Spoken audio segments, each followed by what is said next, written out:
Hello, my name's David Kramer. I'm Senior Vice President for Finance and Business Services at Miami University. And I'm here to talk today about how the focus on the future affects the budget and the finances of the university and some of the issues we're likely to face in the future. So when we talk about focusing on the future, the thing that we're thinking most about are what are the changes we should anticipate that are coming at us that we need to prepare for and to better address those issues so that the university's finances are in the kind of financial condition we would like to have occur. So what do I mean when I say public higher education's economic model is changing, and how is that going to affect us in the future, and what types of things do we need to be prepared for at the university? Well, economic models affect a variety of things. We think about that in regard to state and local economies. We think about that from a national economic perspective. And so there are multiple things that can influence the amount of revenue that the university is generating based upon economic factors that are both local and national.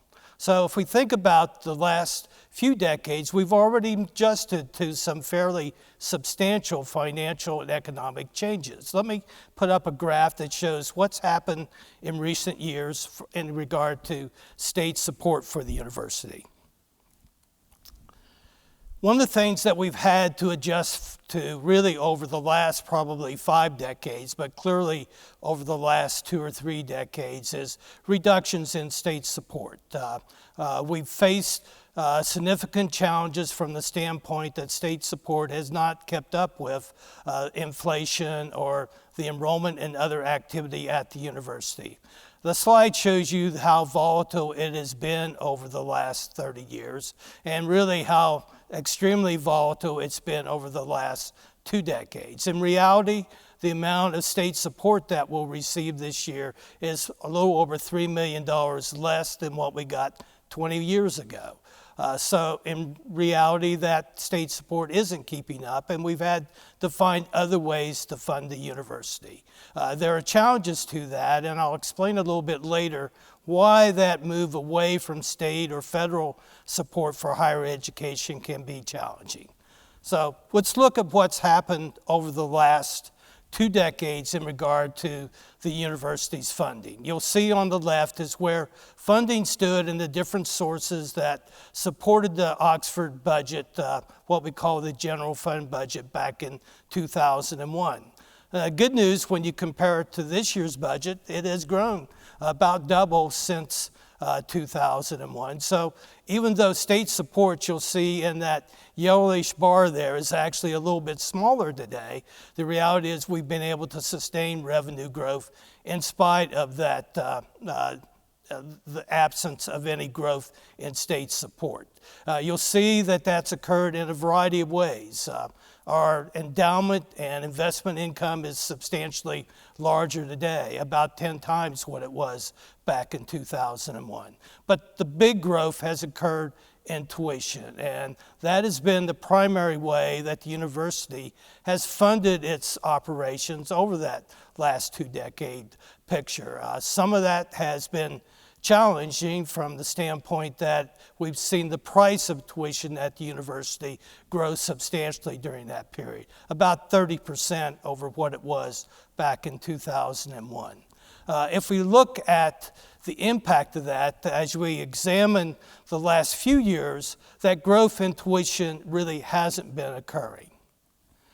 This chart gives you the trends over the last 7 or 8 years in regard to both state support and what we call net tuition revenue.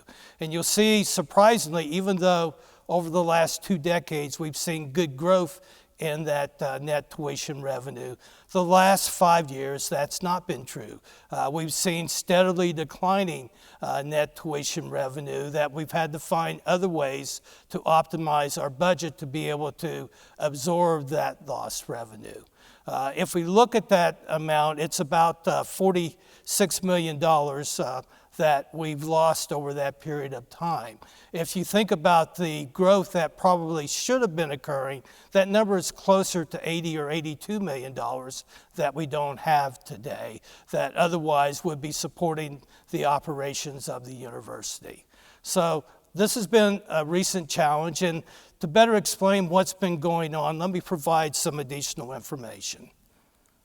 One of the things that's surprising, this chart shows the size of the enrolling classes in each fall. And as you can see, for the most part, enrollments have been rising. And historically, we would have expected that net tuition revenue would rise with those enrollments. If we look back at fiscal year 12, which is on the far left there, our incoming class was only a little over 4,100, and our largest incoming class is expected to be this fall. So how does that translate into revenue change over that period? Back in fiscal year 12, we generated about $54.5 million of new revenue from that incoming class. But let's look at what's happened over the last several years. If you look today, while that class that's coming in this fall is over 750 students larger, we've raised tuition over that period of time about 30%. The reality is that the revenue that will be generated from this class is almost $2.5 million less than what we saw back in fiscal year 12.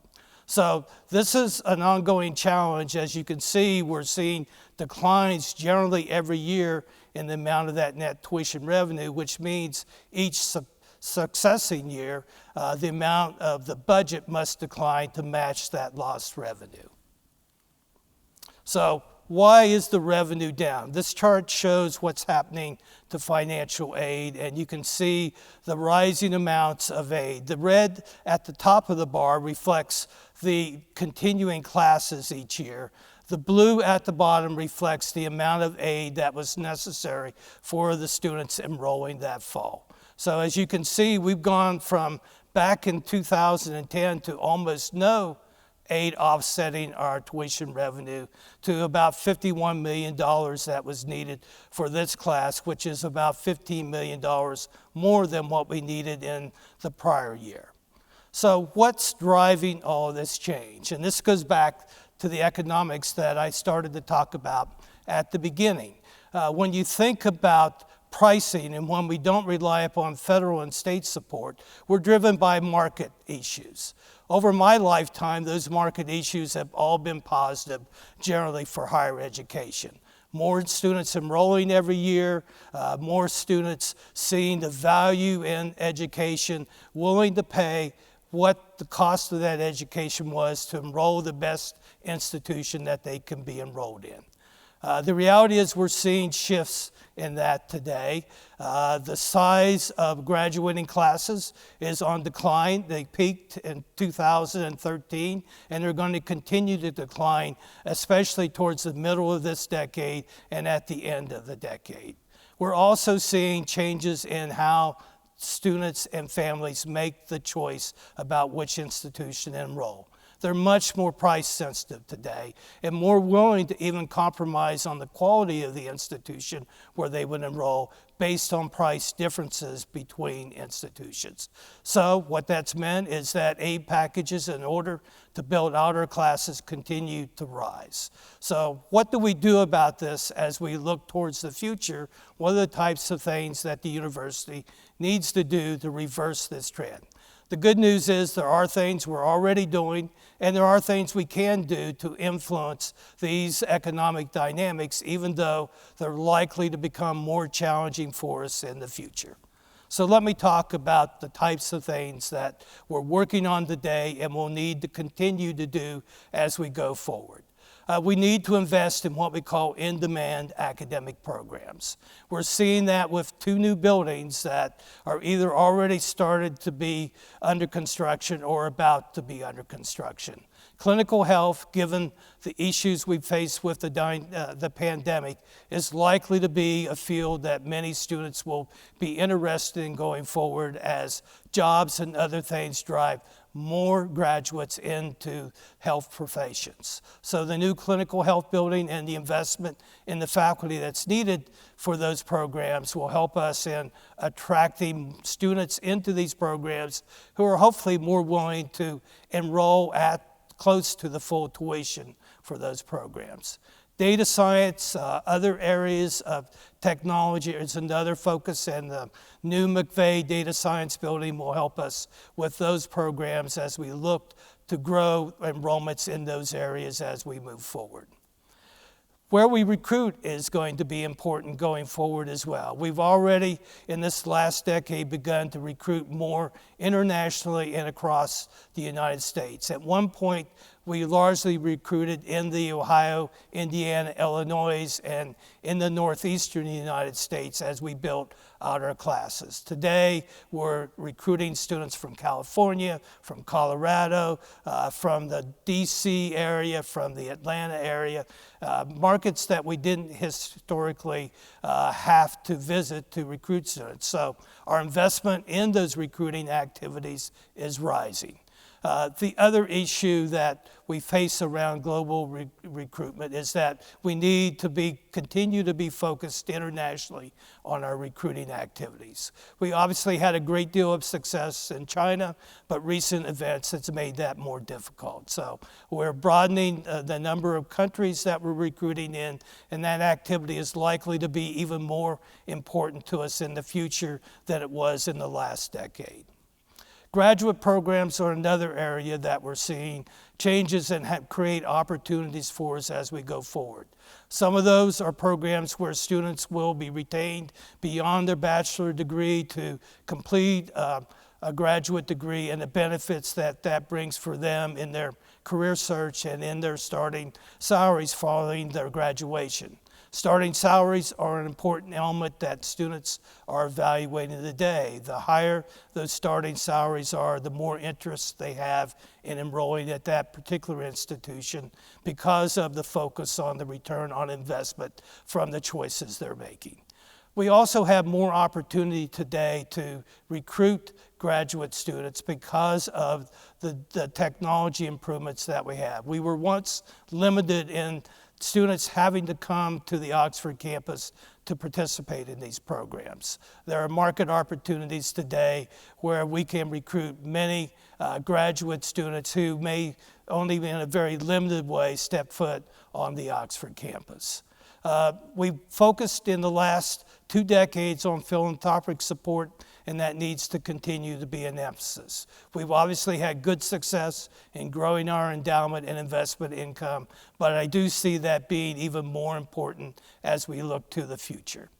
One of the things that we've become known for that can be challenging is in the last several U.S. News and World Report measures, we are either first or second in the most efficient university in a public university in the country. While that can be challenging to accomplish, we need to continue to do that because in reality, we're not as well resourced as some public and definitely not as well resourced as many private institutions. Being efficient will continue to be something that's important to us as we want to accomplish our academic and other goals. The next decade is likely to be challenging. I do envision we're going to face more issues about how the economics work for the university, how we build our budget, but the reality is we are in control of these issues. And the more we can adapt, the more we focus on the future, which we're already doing, the more success we're going to have. Thank you.